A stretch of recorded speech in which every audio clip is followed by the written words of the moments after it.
Jean au chapitre 15, puis on lit à partir du verset 6, puis on va aller jusqu'au verset 17. Donc je commence la lecture, puis si vous voulez suivre dans la lecture, vous pouvez le faire. Jean 15, le verset 6. Si quelqu'un ne demeure pas en moi, il est jeté dehors comme le sarment, et il sèche. Puis on ramasse les sarments, on les jette au feu, et ils brûlent.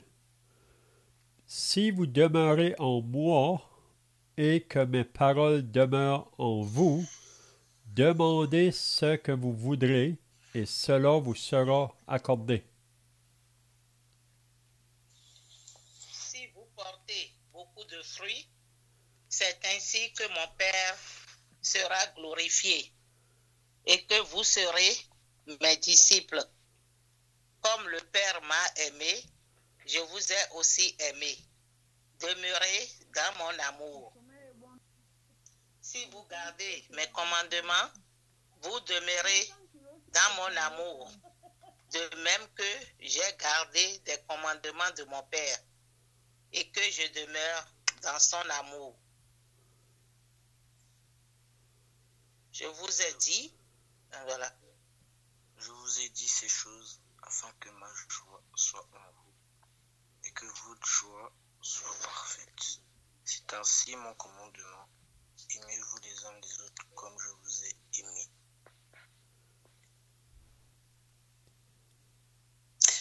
The greatest love a person can have for him friend is to give his life for them.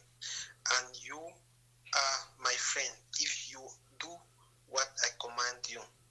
I do not call you servant any longer, because servant does not know what their master is doing. Instead, I call you friend, because I have told you everything I have heard. I have heard from my Father.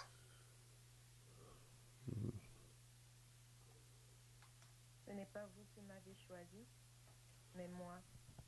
Je vous ai choisi et je vous ai établi, afin que vous alliez et que vous portiez du fruit, et que votre fruit demeure, afin que ce que vous demanderez au Père en mon nom, il vous le donne.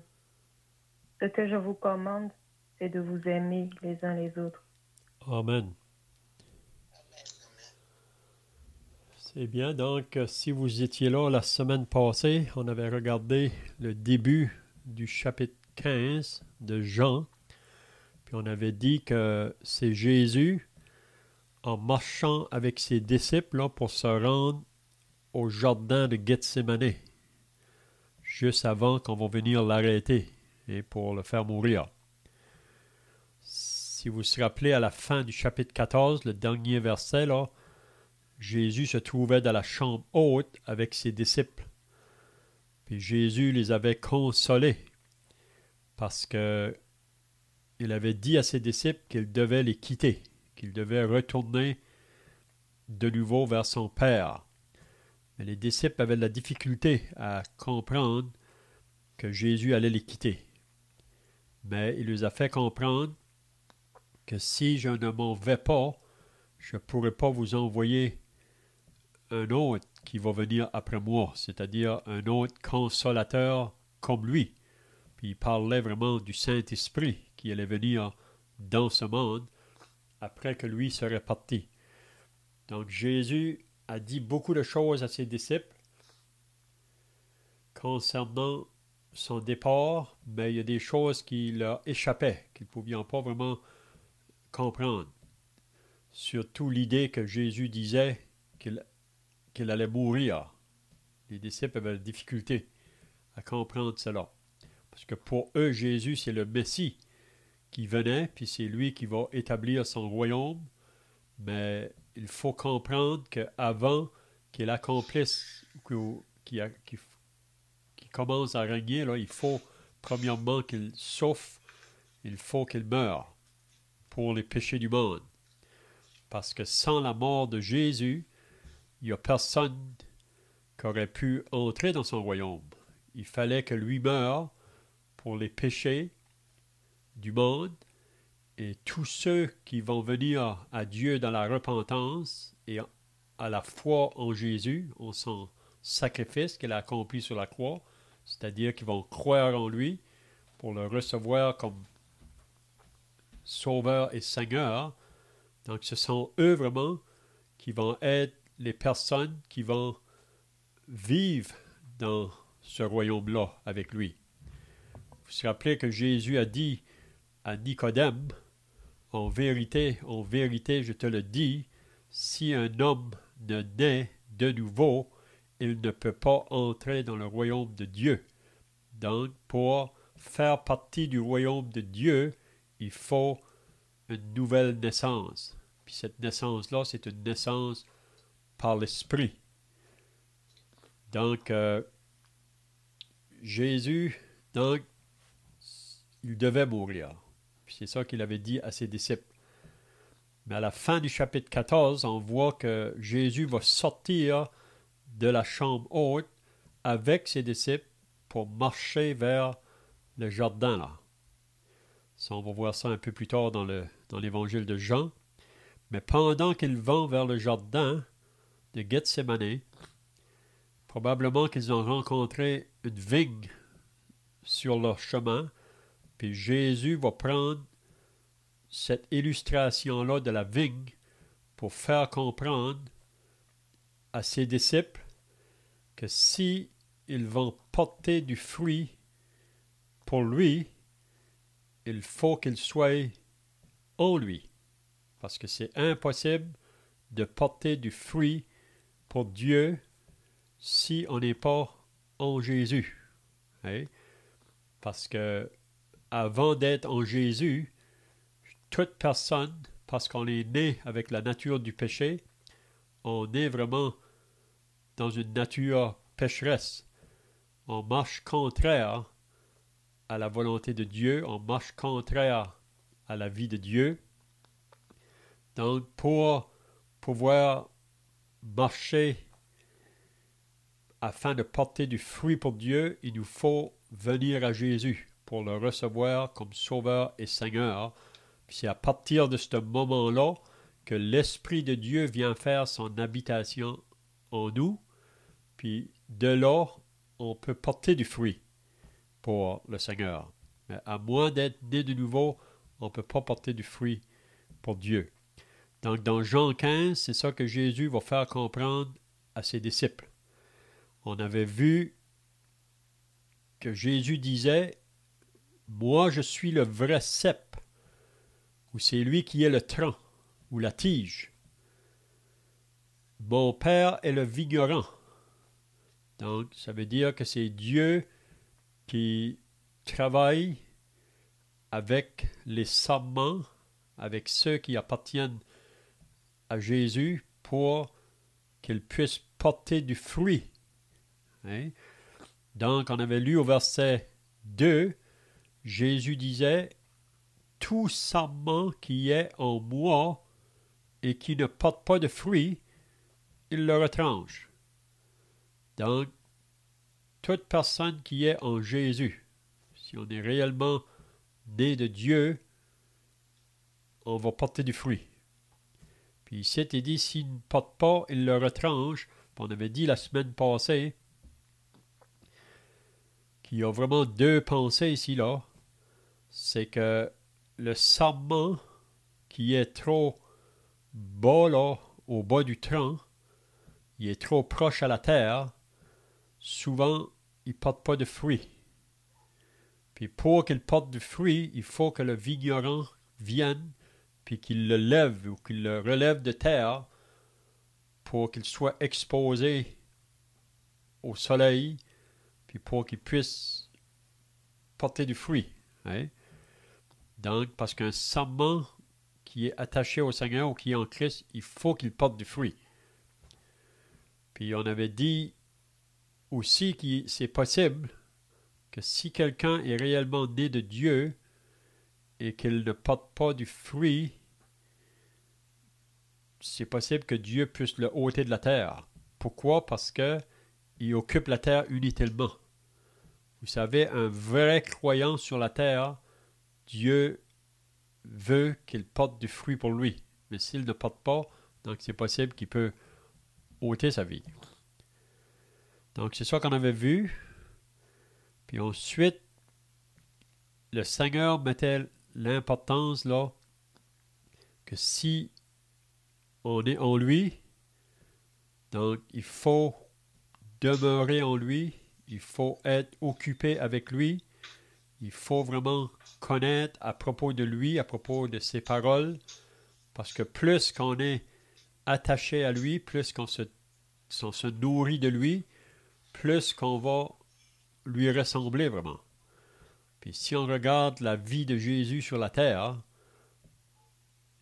toute sa vie, la parole de Dieu nous dit qu'il faisait toujours ce qui était agréable au Père. Donc il faisait toujours ce qui est agréable au Père. Donc Jésus n'a jamais fait quelque chose qui a déshonoré le Père.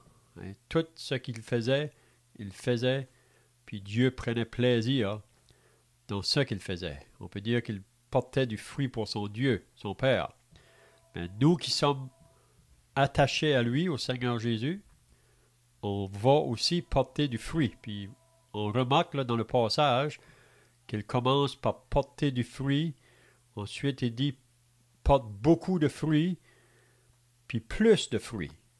Donc, ça veut dire qu'on n'arrive jamais à un temps là, où on ne peut plus en porter. Et on peut toujours porter du fruit pour le Seigneur. Donc, si quelqu'un est en Christ, il est une nouvelle créature. Les choses anciennes sont passées, toutes choses sont devenues nouvelles, et tout cela vient de Dieu. Donc, toute personne qui est née de nouveau, il a commencé une vie nouvelle en Christ. Puis, par le Saint-Esprit qui habite en lui, il va commencer à avoir des nouveaux désirs, des désirs pour les choses du ciel, pour connaître qu'est-ce que Dieu veut pour lui. Hein? Il veut être agréable à Dieu, il veut faire les choses qui plaisent à Dieu. Donc, c'est par la lecture de la parole qu'il va apprendre à connaître ce que Dieu veut pour sa vie. Mais là, le verset 6, il dit ici, « Si quelqu'un ne demeure pas en moi, il est jeté dehors, comme le sarment, et il sèche. Puis on ramasse les sarments, on les jette au feu, et ils brûlent. » Donc, qu'est-ce que Jésus veut nous dire ici, quand il dit « Si quelqu'un ne demeure pas en moi, il est jeté dehors ». Est-ce que quelqu'un a des pensées ici? Donc, la chose qu'on peut dire, quand Jésus dit « si quelqu'un » ou n'importe qui vraiment, qui peut-être qui professe d'appartenir à Jésus ou qui dit d'être croyant, mais qui ne reste pas attaché au Seigneur. Donc, qu'est-ce que Jésus veut nous faire comprendre? Que cette personne-là n'est pas vraiment réelle ou elle n'est pas née de nouveau. Et parce que c'est seulement ceux qui sont réellement nés de nouveau qu'ils vont, on peut dire, demeurer en lui et qu'ils vont porter du fruit. Hein? Puis on a des exemples dans la parole de Dieu à propos de personnes. C'était pas des personnes qui se disaient athées. Vous savez, on vit dans un monde aujourd'hui où il y a des gens qui se disent athées, en voulant dire qu'eux, ils ne croient pas qu'il y a un Dieu. Hein? Même si on leur parle de Jésus, ils veulent simplement l'ignorer. Ils n'ont pas de temps pour ça. Mais vous savez que dans la parole, il y a beaucoup de personnes qui ont été à côté de Jésus, même qui ont professé d'être ses disciples, mais qui n'étaient pas réels. Puis je pense que c'est à propos de ces personnes-là ici qui parlent, surtout. Puis un des exemples que nous pouvons prendre, c'est l'exemple de Judas. Vous vous rappelez que Judas était un parmi les 12. Mais Judas, la parole l'avait prédit en avance ou prophétisé en avance, si on lirait dans Jean au chapitre 17, que Judas allait être un homme parmi les 12 qui allait trahir Jésus, qui allait le trahir. Puis pendant les 3 ans de ministère avec Jésus, il n'y a personne parmi les disciples qui avait pu voir cela, ou qui avaient pu discerner ça, qu'il y avait un parmi eux qui allait trahir le Seigneur. On sait que Pierre, lui, avait renié le Seigneur. Mais ça, c'est différent. Renier et trahir, c'est différent. Mais Judas, lui, il était à côté du Seigneur. Il a marché avec lui pendant 3 ans. Il a vu faire ses miracles. Il a entendu ses enseignements. On dit que Judas, c'est la personne qui est venue le plus proche du ciel, puis qui n'a pas entré, ou qui, on peut dire, plus proche de la porte du ciel, mais qui n'a pas entré par la porte. Vous vous rappelez que Judas avait dit aux chefs religieux, quand ils allaient aller chercher Jésus dans le Jourdain, là, Judas avait dit, « Celui que je vais baiser, c'est lui, il faut le prendre. » Donc Judas est un homme qui a embrassé la porte du ciel, mais qu'il n'a pas entré par la porte. Il est resté en dehors. Donc Judas a eu des grands privilèges.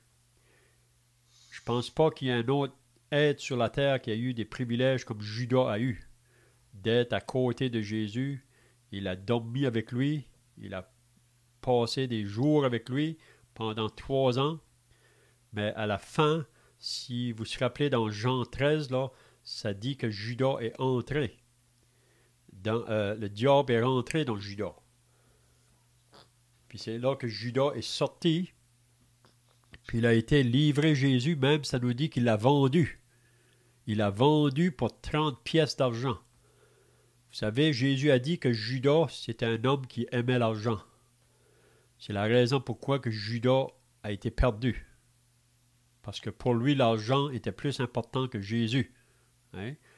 Donc aujourd'hui, pour être sauvé, si on n'est pas prêt à renoncer à tout, on n'est pas prêt à suivre Jésus. Donc, on pourrait dire que Judas ici, c'est vraiment quelqu'un qui a été à côté de Jésus, mais il n'a jamais cru vraiment en Jésus pour le recevoir comme sauveur et Seigneur. Il était simplement quelqu'un qui suivait. Mais à la fin, Judas, vous savez où il a terminé.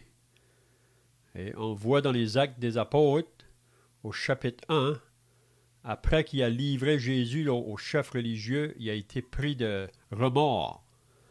Puis qu'est-ce qu'il a fait, Judas? Il est allé se pendre. Et puis ses entrailles se sont toutes répandues. Donc il est allé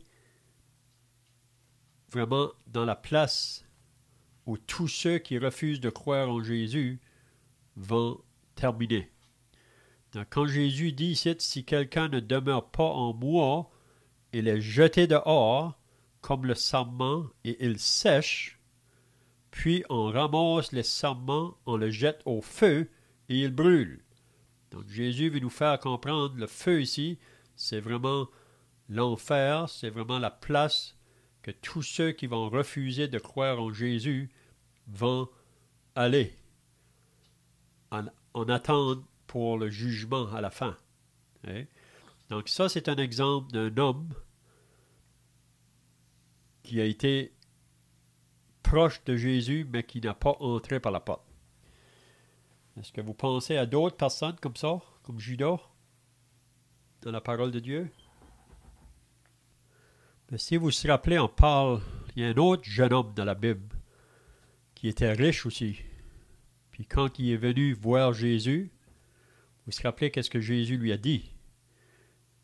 Jésus lui a dit, Va, vends tout ce que tu as, donne-le aux pauvres et viens et suis-moi.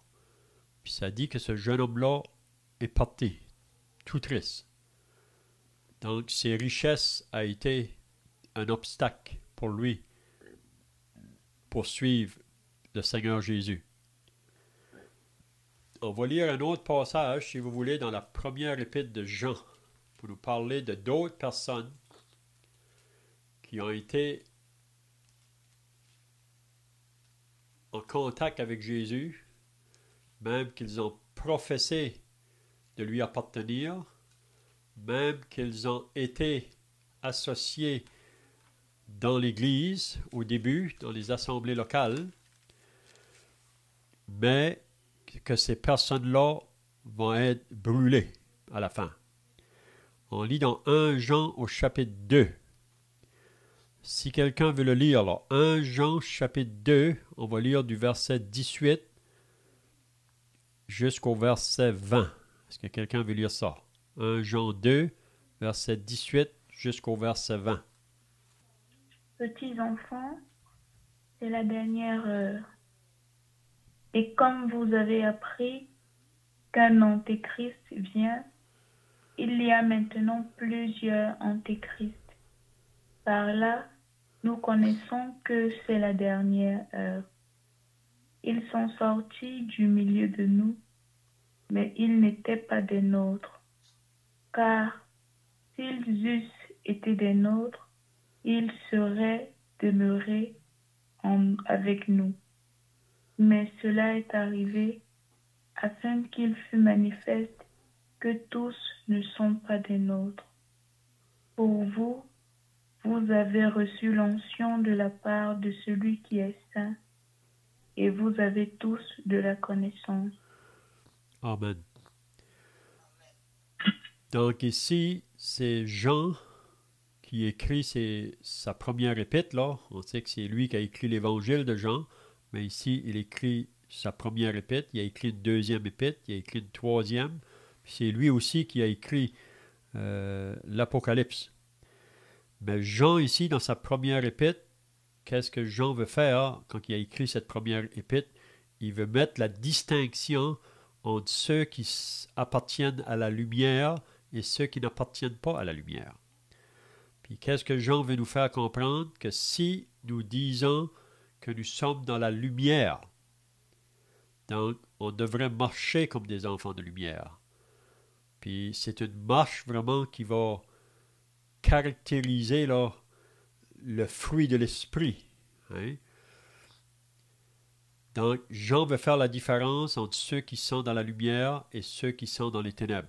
Donc si vous dites vous êtes dans la lumière, vous avez cru en Jésus, vous êtes un enfant de Dieu, donc vous allez marcher de cette manière ici. C'est ça que Jean veut nous dire.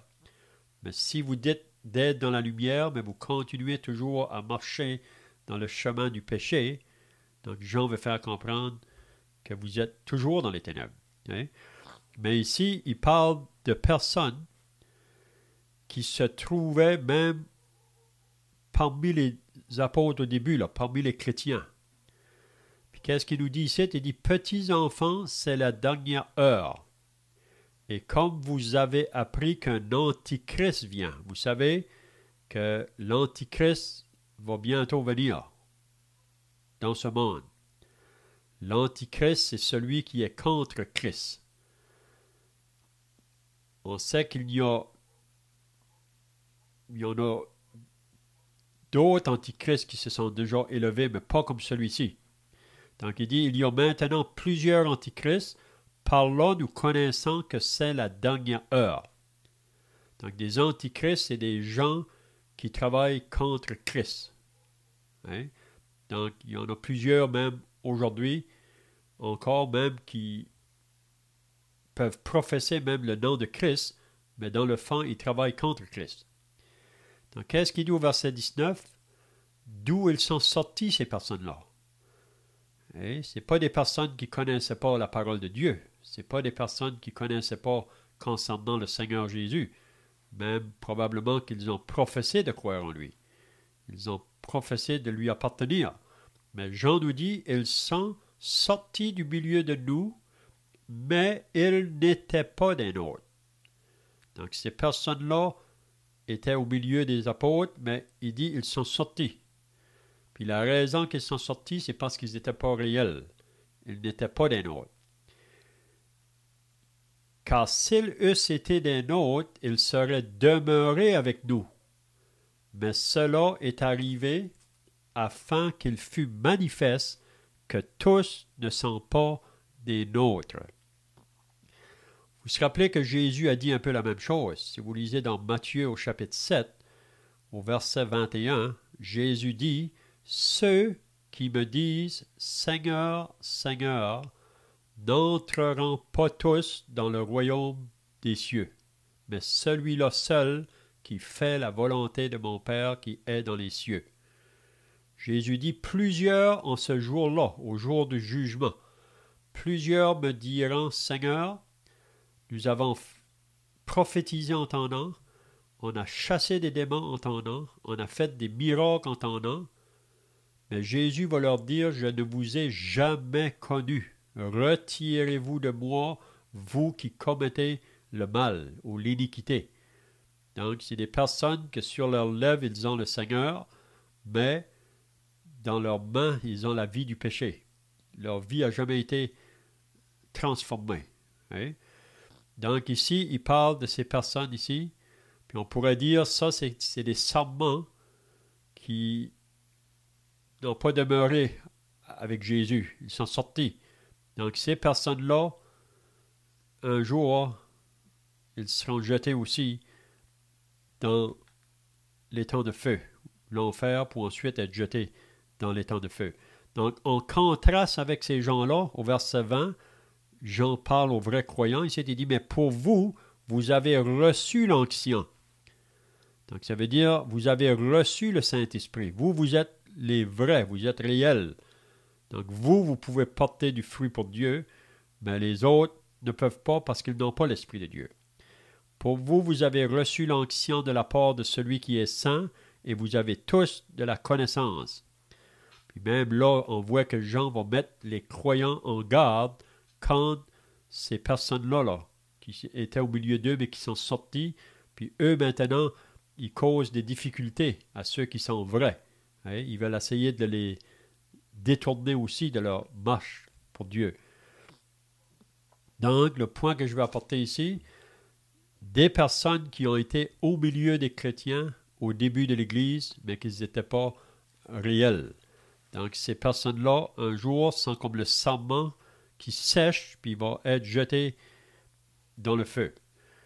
Si vous voulez tourner maintenant dans Jean, l'évangile de Jean, au chapitre 6, et à partir du verset 60, si quelqu'un veut lire là, Jean 6, le verset 60, puis on pourrait peut-être lire jusqu'au verset 71, donc peut-être 2 personnes peuvent lire là, Jean 6, à partir du verset 60. Plusieurs de ses disciples, après l'avoir entendu, dirent « Cette parole est dure, qui peut l'écouter ?» Jésus, sachant en lui-même que ses disciples murmuraient à ce sujet, leur dit « Cela vous scandalise-t-il? Et si vous voyez le Fils de l'homme monter où il était auparavant, c'est l'esprit qui vivifie, la chair ne sert de rien. Les paroles que je vous ai dites sont esprit et vie. Mais il en est parmi vous quelques-uns qui ne croient point. Car Jésus savait dès le commencement qui étaient ceux qui ne croyaient point et qui était celui qui le livrerait. Et il ajouta, c'est pourquoi je vous ai dit que nul ne peut venir à moi si cela ne lui a été donné par le Père. Dès ce moment, plusieurs de ses disciples se retirèrent et ils n'allaient plus avec lui. Jésus donc dit aux 12, « Et vous, ne voulez-vous pas aussi vous en aller ?» Simon-Pierre lui répondit, « Seigneur, à qui irions-nous?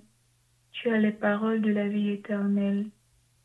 Et nous avons cru et nous avons connu que tu es le Christ, le Saint de Dieu. Jésus leur répondit, n'est-ce pas moi qui vous ai choisis, vous les 12, et l'un de vous est un démon. Il parlait de Judas Iscariote, fils de Simon, car c'était lui qui devait le livrer, lui, l'un des 12. Amen. Donc ici, on voit encore un autre événement. Plusieurs de personnes qui se disaient disciples, ils suivaient Jésus, et quand Jésus enseignait, ils étaient là pour l'écouter. Mais, à un moment donné, Jésus a dit des paroles, puis ces personnes-là ne pouvaient plus le supporter. Puis Jésus leur a fait comprendre que les paroles qu'il était en train de leur dire, c'était des paroles esprit et vie. Donc, c'était des paroles qu'on pouvait seulement comprendre dans le sens spirituel. Mais ces personnes-là, qui se disaient ses disciples, qui le suivaient, ils ne pouvaient pas accepter ces paroles que Jésus disait. Puis on sait que les paroles que Jésus leur disait, c'était concernant de manger sa chair et de boire son sang. Mais ça, c'est un langage spirituel, c'est pas un langage physique ou littéral. Donc pour eux autres, Jésus voulait dire qu'il fallait le manger littéralement. Mais c'est pas ça que Jésus voulait dire. Pour un croyant, de manger sa chair et de boire son sang, c'est d'être occupé avec la personne du Seigneur Jésus. On se nourrit de lui, c'est-à-dire on se nourrit de sa vie qu'il a vécue sur la terre, sa vie pure, sa vie sainte, celui qui faisait la volonté de son Père, toujours. Puis aussi, on peut se nourrir de lui en ce qui concerne sa mort. Parce que vous savez que Jésus est venu pour donner sa vie en sacrifice. Il a versé son sang. Puis c'est par sa mort et son sang qu'il a versé, c'est par là qu'on peut avoir nos péchés de pardonnés et lavés. Mais ici, les disciples, ceux qui se disaient disciples, ils ne pouvaient pas accepter ces paroles. Puis ça nous dit que plusieurs, dès ce moment, au verset 66, plusieurs de ses disciples se retirèrent et ils n'allaient plus avec lui. Donc, ils n'étaient pas réels. Et même si vous lisez dans Matthieu 14, je pense à partir du verset 22, là, à un moment donné, Jésus s'est tourné vers la foule qui le suivait.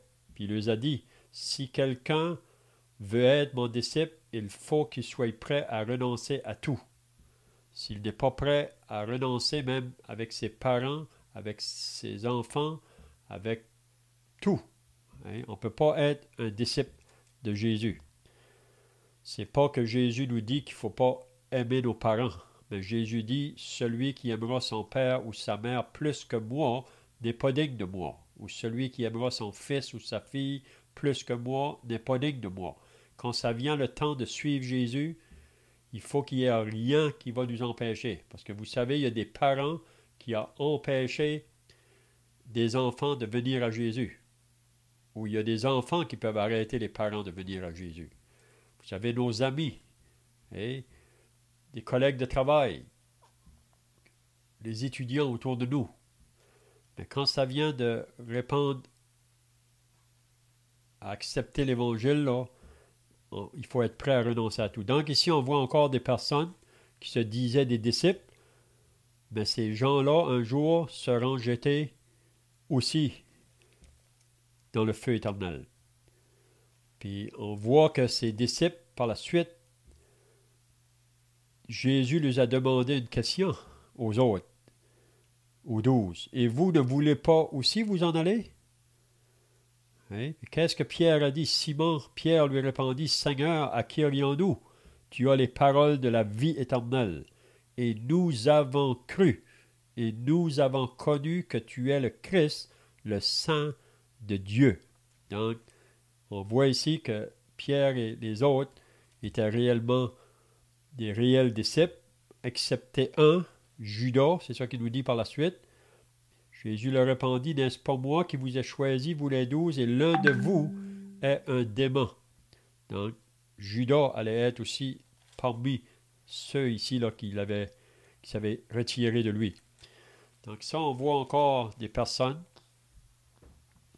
qui ont été à côté de Jésus, mais qui n'étaient pas réels. Puis il y a d'autres passages qu'on pourrait aller voir, mais le temps est déjà passé, mais je peux vous donner les passages. Si vous lisez dans Hébreux au chapitre 6, Hébreux au chapitre 10, on voit là des personnes aussi qui ont été une fois parmi le peuple de Dieu, mais ensuite ils se sont retirés. Puis la raison qu'ils se retirent, c'est parce qu'ils ne sont pas réels. Donc si quelqu'un ne demeure pas en moi, il est jeté dehors comme le sarment, et il sèche, puis on ramasse le sarment, on le jette au feu, et il brûle. Donc, le verset 7 maintenant, « Si vous demeurez en moi », donc ceux qui demeurent en lui, c'est vraiment ceux qui sont réels. C'est ceux vraiment qui sont passés de la mort à la vie, qui possèdent le Saint-Esprit. Donc, eux, qu'est-ce que Jésus leur dit? Si vous demeurez en moi et que mes paroles demeurent en vous, vous demandez ce que vous voudrez et cela vous sera accordé.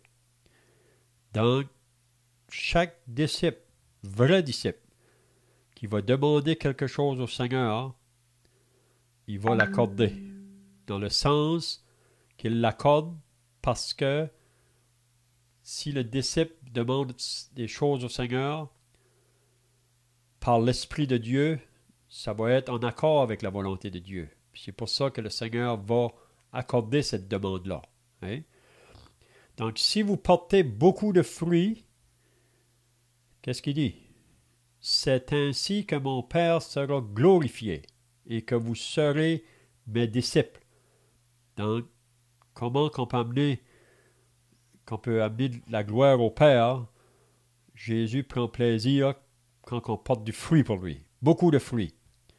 On avait dit la semaine passée, le fruit vraiment que chaque disciple devrait porter, le fruit de l'esprit, on lit ça dans Galates au chapitre 5, c'est l'amour, la joie, la paix, la bienfaisance, la douceur, la foi. Hein, il y a 9 choses qui sortent de ce fruit-là. Puis ça devrait caractériser les enfants de Dieu. Puis aussi de porter du fruit, c'est de gagner des âmes à Christ. Et on est responsable, chacun de nous qui est sauvé, de communiquer le message afin que d'autres puissent venir à Jésus. Donc, comme le Père m'a aimé, je vous ai aussi aimé. Donc, on voit là une relation qui est très forte. Comme Dieu, le Père, a aimé le Fils, il dit, moi aussi je vous ai aimé. Demeurez dans mon amour. Donc, quand on est attaché à Christ, quand on manifeste que nous l'aimons, vous savez, c'est pas naturel ça. Avant d'être sauvé, on ne l'aimait pas. Mais c'est après qu'on est sauvé, c'est que l'Esprit de Dieu vient faire son habitation en nous, puis nous donne des désirs envers le Seigneur. Puis c'est pas difficile, on pourrait dire, ou que c'est pas... quand on aime quelqu'un, c'est pas difficile à faire des choses. Hein? Donc au verset 10, « Si vous gardez mes commandements, vous demeurerez dans mon amour, de même que j'ai gardé les commandements de mon Père et que je demeure dans son amour. » Donc, de dire qu'on demeure en lui ou qu'on l'aime, c'est qu'on va obéir ses commandements. C'est ça la preuve vraiment de quelqu'un qui dit qu'il aime le Seigneur, il va vouloir obéir ses commandements. Donc, on finit avec le verset 11. « Je vous ai dit ces choses afin que ma joie soit en vous et que votre joie soit parfaite. » Donc, la vraie joie, vraiment, c'est d'obéir le Seigneur. C'est vouloir faire les choses qu'il nous demande de faire. C'est ça la vraie joie. Vous savez, le monde cherche une joie aujourd'hui, mais il ne le cherche pas dans Dieu. Il le cherche dans les choses que le monde veut lui offrir. Mais la vraie joie, vraiment, c'est la voie que nous avons du Seigneur Jésus. En étant en étant attaché à lui.